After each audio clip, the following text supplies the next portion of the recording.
River City Girls is a 2D side-scrolling beat-em-up set in the world of River City and Double Dragon, and it follows a similar story beat to those games, except this time it's the girlfriends saving their boyfriends who have been kidnapped.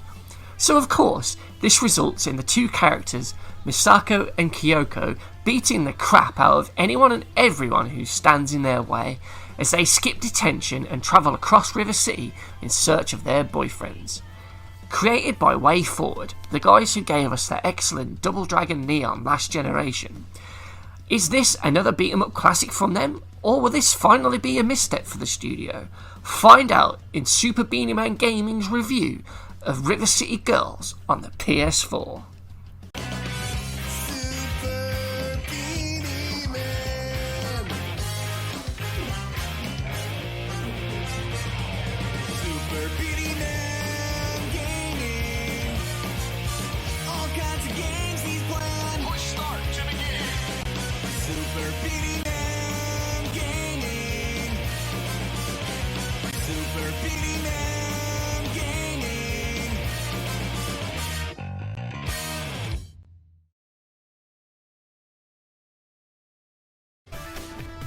River City Girls has a great art style with its 2D SNES-like sprites, and to be honest, this is probably one of the most stylish and cool games that I've played on the PS4 in a long time. The game embraces a manga anime style, and this is shown throughout the many animated cutscenes that the game has, and its mixture of comic book style cutscenes, which both look awesome. So you'll usually get an animated intro for a boss that you meet, and then you might get some sort of 2D comic books page style cutscenes with some small animations and full voiceover to fill in some of the other gaps for the story, and these work really well. They're quite cool to watch. You also get some sort of in-game cutscenes where it's just two character sprites and some text at the bottom, and they work well as well because there's quite a lot of humour and fun bits to this game, and the interactions with the characters, so it's quite nice to look at, even when it is just something as simple as like the text and the character artwork on screen. It still works really well. The levels as well themselves, they're all really very well detailed, and there's a great mixture. You know, you travel right across River City itself, so you start with the school, you see loads of classrooms, you see outside on the basketball court. You then go through River City itself, through the industrial area, through the construction area, through the shopping mall. You go into hotels, you go by the docks. There's loads of places you see, and they all look great, and they're all packed with details. And there's lots of little hidden details in the background as well. You'll find a lot of like weird characters in the background, and they might be doing things. So you might see graffiti on the walls that means something. So it's cool. It's a really nicely detailed game, and it oozes coolness, and that's one of the great things I like about it. The combat system in River City Girls is at first fairly basic looking, as you don't have that many moves at your disposal. However, the more you play, the more you level a character up and unlock more moves for them, which greatly expands your arsenal of attacks. You have the standard light and heavy punches with square and triangle. You can grab dazed enemies and pick up weapons off the floor. Later, moves tied to the circle button unlock your more specialist flashy moves, and you generally get different attacks for each button by holding down a different direction as you press them. This allows you to pull off some cool looking combos as you smack an enemy with a few light punches and then switch mid-combo to a circle move to smash them flying across the screen. Then, as they bounce off the edge of the screen and fly back towards you, you can then greet them with a flying uppercut. It's really satisfying to pull these flashier combos off, and the progression you have by unlocking the moves as you play keeps the gameplay interesting throughout its runtime as you discover new moves and techniques and fighting styles to help you deal with the enemies in more creative ways than you did in the beginning. One of the cool things that sets apart River City Girls from the more traditional side-scrolling beat-em-up is the fact that the game does away with the traditional level stage sort of structure of the game and replaces this with a more open sort of world for you to explore. So you get to explore pretty much the entire River City, from the school all the way across town to the final boss's big multi-story skyscraper. Now, sure, some of the areas are blocked off to begin with, and as you play, you expand to more areas of the city, as well as going back to old areas in a Metroidvania style way, as you now have access to certain rooms or certain alleyways that you perhaps couldn't get into before, as you've now got the required story item or a move to help you progress through them. I think this works really well, and it's cool as fuck to be able to run from the very end of the game all the way back to the beginning of the game at the school, actually going as far as to go to the very first room, the detention room that you start in. I think it's really well done, and it makes the game feel a lot bigger, and it allows you to explore and find side missions that you may not have seen before. It's a really nicely designed map that you get to explore certain parts like a shopping mall, rooftops, the school, a beach, a downtown shopping district, an arcade, an aquarium, a hotel, I've probably already said that, and loads of areas. Those are just a few of the highlights, and it works really well within the mission design, and I think it's a cool feature of the game that it has this really nice open world feel to it. One of the things I disliked with River City Girls was the fact that to exit an area or to enter a shop you have to press the square button when standing near the exit or the door. The problem is, the square button is actually the main punch button, and there were countless times when I was fighting enemies and the fight would just naturally move around the screen near to these exit points when I would try and press square to punch an enemy, and instead I'd accidentally end up leaving the area. Now, this is a small niggle, but I feel from a design point of view it's totally avoidable, as there are other buttons on the pad that aren't used that could have been the button to exit and enter areas.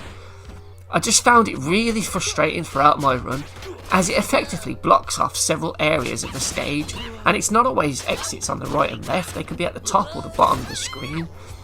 And if you do exit an area, when you re-enter, all the enemies will reset and all their health resets, so that can fuck you up at times. Just like in Streets of Rage, there are a variety of everyday items and weapons that you can pick up off the ground or take from enemies and beat people with.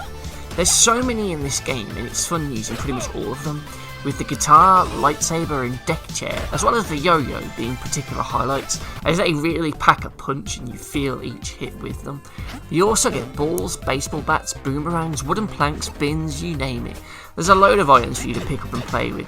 You can even pick up downed enemies and use them to beat enemies with, which quite frankly never gets old. Throughout the game there are various shops and dojos around River City for you to enter and buy things with the money you earn from the missions you completed, and as well as picked up off defeated enemies. The problem though, especially with the food and clothing items, is that the descriptions are always a mystery until you buy them. What the fuck, game? In the early hours of the game this is so annoying, as I was randomly buying clothing items which all have question marks on them, as well as food items which have the question marks on them, only to find that the item I brought was pretty rubbish, and that the description only told me this once I brought it and it was revealed. It meant that I wasted a fair bit of money on stuff I didn't actually need when buying food items or whatever, so I'm left to guess with which ones will heal me more.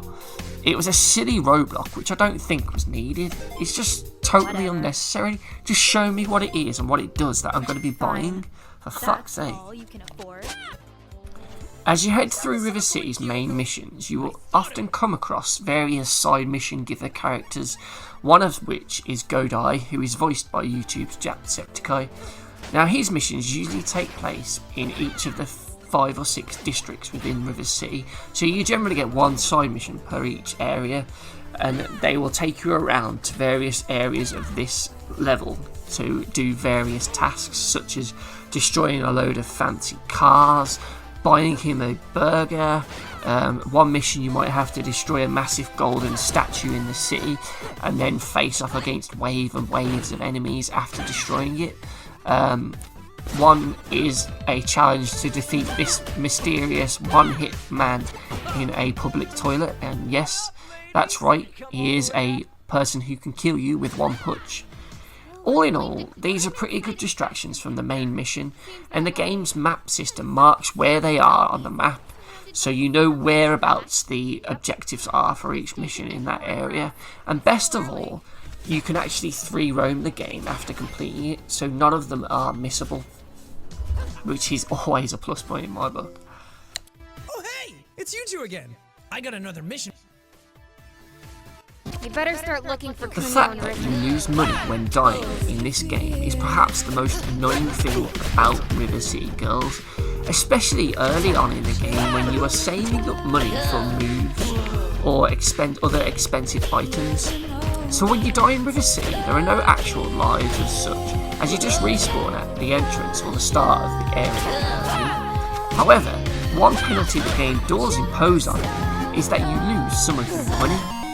Now sometimes this can mean that you've lost several $100s in one death, and when you are saving up for specific items, this can be really frustrating, and it's even worse when you go up against a tough boss, as you can quickly find that your wallet is drained of funds really fast.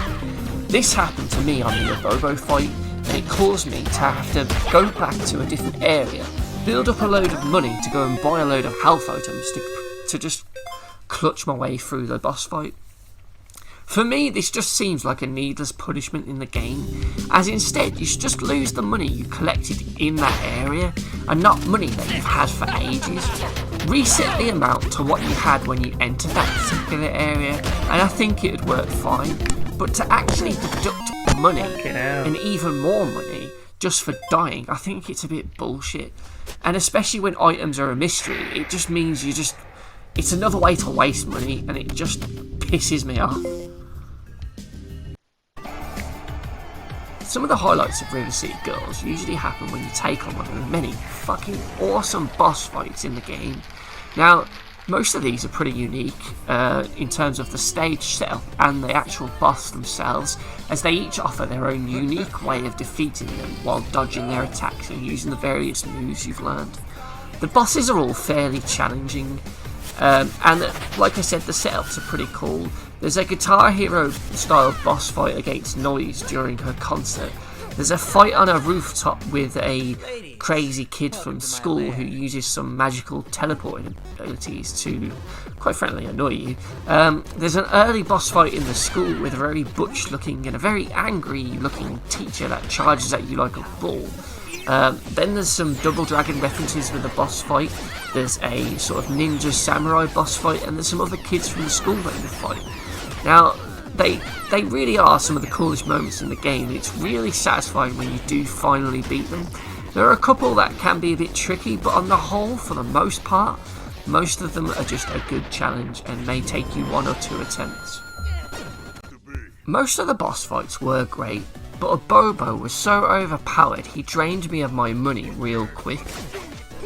There were certain things he would do throughout the fight that would just punish you if you hit him a certain way, such as when you knock him to the ground and stomp on him, he would then jump up and instantly dive on you with no real way to dodge. And this took me a while to figure out what I should and shouldn't do and what was the best tactic to beat him. It's a good fight, but from my experience it was a tough and rather frustrating boss battle to get past, and I felt that the other ones were more enjoyable, to be honest. The other cheap boss in the game, who was probably worse than Abobo really, was Hibari, the woman that you meet who you give the gold statue to, as I spent most of my time during that fight waiting for her to come down to the ground, because she spends most of the fucking time up in the air flying around shooting projectiles at you, which just makes this boss fight really frustrating, as it's just dragged out a lot longer than it needed to be, as you have to essentially just wait for this dead time to be over after she's had enough of firing all her ball projectiles at you and summoning some zombie girls to kill you. At certain points she does stop and floats in the air while aiming a needle at you, and this is where you have your opportunity to attack, as what you're supposed to do, and this took me a while to figure out, was once she throws the needle, it will then ping around whatever surface it hits off and bounce a couple of times before disappearing. So you have to make sure when she throws that, you're in the correct spot so that when the needle comes at you, you can dodge it and let it ping around and go back and hit her, causing her to fall to the ground, which gives you a couple of seconds to beat her up. However, when you have enemies spawning on the ground and only 2 or 3 attempts each way to get this, and when it's not clear to begin with, it kind of becomes a bit of an annoying and rather tedious boss fight. There's a reason this is the longest fight, and it's probably also why it's my least favourite. Fuck this boss. So as this is River City and it's Double Dragon, you can expect plenty of references to the past games in this game, and one of the coolest is the dojos that you can buy moves from, as the owners of these dojos are the 2 heroes from Double Dragon, which I think is a really cool way of including them, as they are essentially teaching you their moves. Another cool nod to Double Dragon involves Skullmageddon, who is actually part of the mission where you have to find his shop to buy this gold statue. So thankfully the voice actor returns to voice him once more, and it makes the long ass trip to actually get to his shop all the more worthwhile when you see him there. It's a really cool reference, and I really enjoyed seeing those characters, and I'm sure there are even more River City Ransom nods in the form of the unlockable characters and loads of other jokes from the background and things like that. It's cool. Scattered throughout River City are 25 stone statues that you need to smash in order to work towards unlocking the secret ending and the super secret final boss against the 2 mean girls in the game.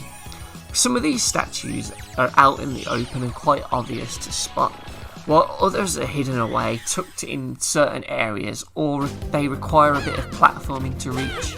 But my problem with them isn't the fact that you have to collect 25 of them. No, it's the fact that you can never truly clear out an area of enemies, as after several seconds more will spawn in while you're there. This meant that statues like this one in the park, or the one outside the hotel that has an awkward jump to reach, were really awkward to get, as it was a right pain in the arse trying to get up there to hit them when you'd get a constant stream of respawning enemies to get in your way and try and stop you. It meant that you were never free to wander around or take an area in, and worse still, these respawning enemies don't even give you any XP or money when defeated. What the fuck? That's just bullshit, man. Get the fuck out of my way. I don't mind if you go back to an area and enemies respawn, but if you clear one out and you're still in it, they shouldn't. Simple.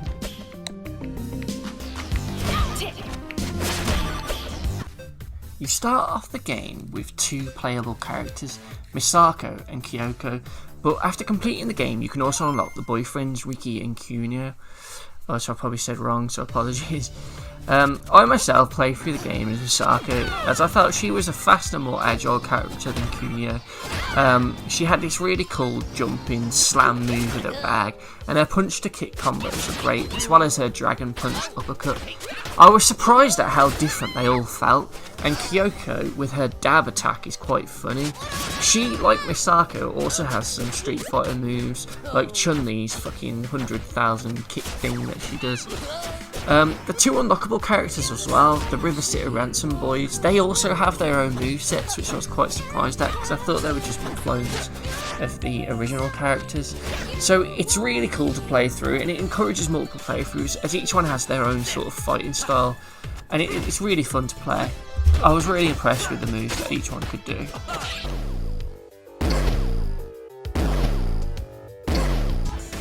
Sometimes you'll literally get fucked over by a single enemy, as they seemingly take off bullshit amounts of health off you in a single move. Other times you can get hit and then find yourself pinged towards another enemy and juggled in the air even more. At this point you are taking quite a bit of damage, so it can get annoying. Thankfully it doesn't happen often, but when it does, it really fucking sucks.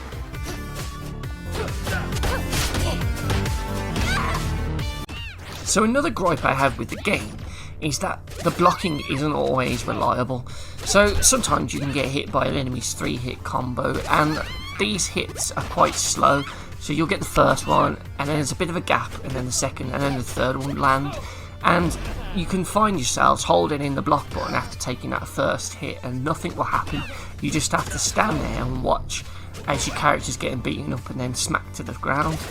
It's quite frustrating when it doesn't work. When you do get blocks and you successfully parry enemy attacks, it's great, but I just struggled with blocking more than I think I should have.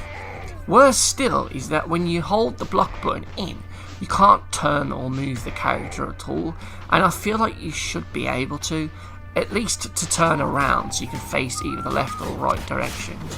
There were countless times where I'd be holding in the block button because I can see an enemy running towards me, but I'd end up getting hit as I was facing the wrong way, so I'd just get smacked in the back. I think the blocking would have worked so much better if you could just hold it in and then press either left or right to just switch the direction you're facing to do the block.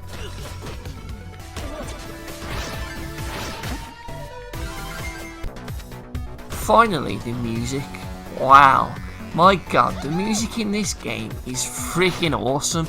No wonder they've actually released a soundtrack CD for it, because it's just so goddamn fucking catchy and it really pumps you up to fight more. There's so many cool songs and tracks throughout the game that it would be impossible for me to just list them all because I'd be going on for ages. But there's a great mix of like SNES sort of chiptune instrumental tracks as well as vocal tracks in the game. I mean, the game's intro is just fucking brilliant because of the River City Girls song that plays, and then there are other vocal tracks throughout the game, usually in areas where there's like a stereo or hi-fi in the background, which I think is a nice little detail. The instrumental songs as well are just as good and just as catchy, and I found myself humming them for days afterwards.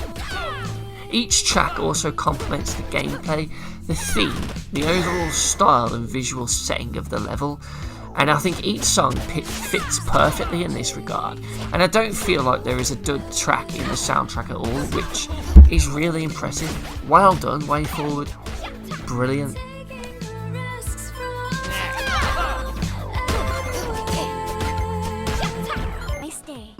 One last little thing I disliked was the clunky pause menu, which is the girl's phone, and each character's one is unique, which is pretty cool, but scrolling through each screen takes a while and it leaves it on the tab you last had it. So this means there are some times where I'd go to use a health item by mistake as I quickly paused the game and pressed X without really looking, hoping to bring up the map to see where I needed to go. It's a small frustration, but it is one that annoyed me, especially when you scroll in all the way across to find the save and exit option. It's just a bit of a pain. So River City Girls is a great game, and it was my PSN Game of the Year for 2019, so it's clearly one that I enjoyed, and one that I do think you should play. It has a great visual style, an awesome soundtrack, really cool and surprisingly deep combat, excellent fun unique bosses, and multiple unlockable characters to level up, encouraging multiple runs through. There's the secret ending, there's also 2-player co-op, and a hard mode to test your skills with. Overall, it's a really impressive package. You can tell that it's a really well made game, and one that was made by a bunch of passionate developers at Way Forward, and I would definitely say it's really worth your time investing in this game. Just give it a go. Please don't let the fact that it stars 2 female characters let it put you off. I know it's called River City Girls and that the artwork might be a bit cartoony, girly looking, but it is still a great game, and even as a male player I still enjoyed it because that's just part of its charm for me. It's a really cool game. It's not overly girly, it doesn't hold your hand like you may expect it to if it's a game aimed at girls. It just happens to star 2 girls and they kick just as much ass as the boys. Unlike things like the female Ghostbusters, I actually feel like this is a case where the girls definitely do it better than the boys. I'm sorry, but this game is awesome. And the fact that it's got some girls in, it doesn't matter, and it shouldn't matter. It shouldn't matter if it's boys or girls, so please don't let that put you off. Play this game. It's excellent, trust me.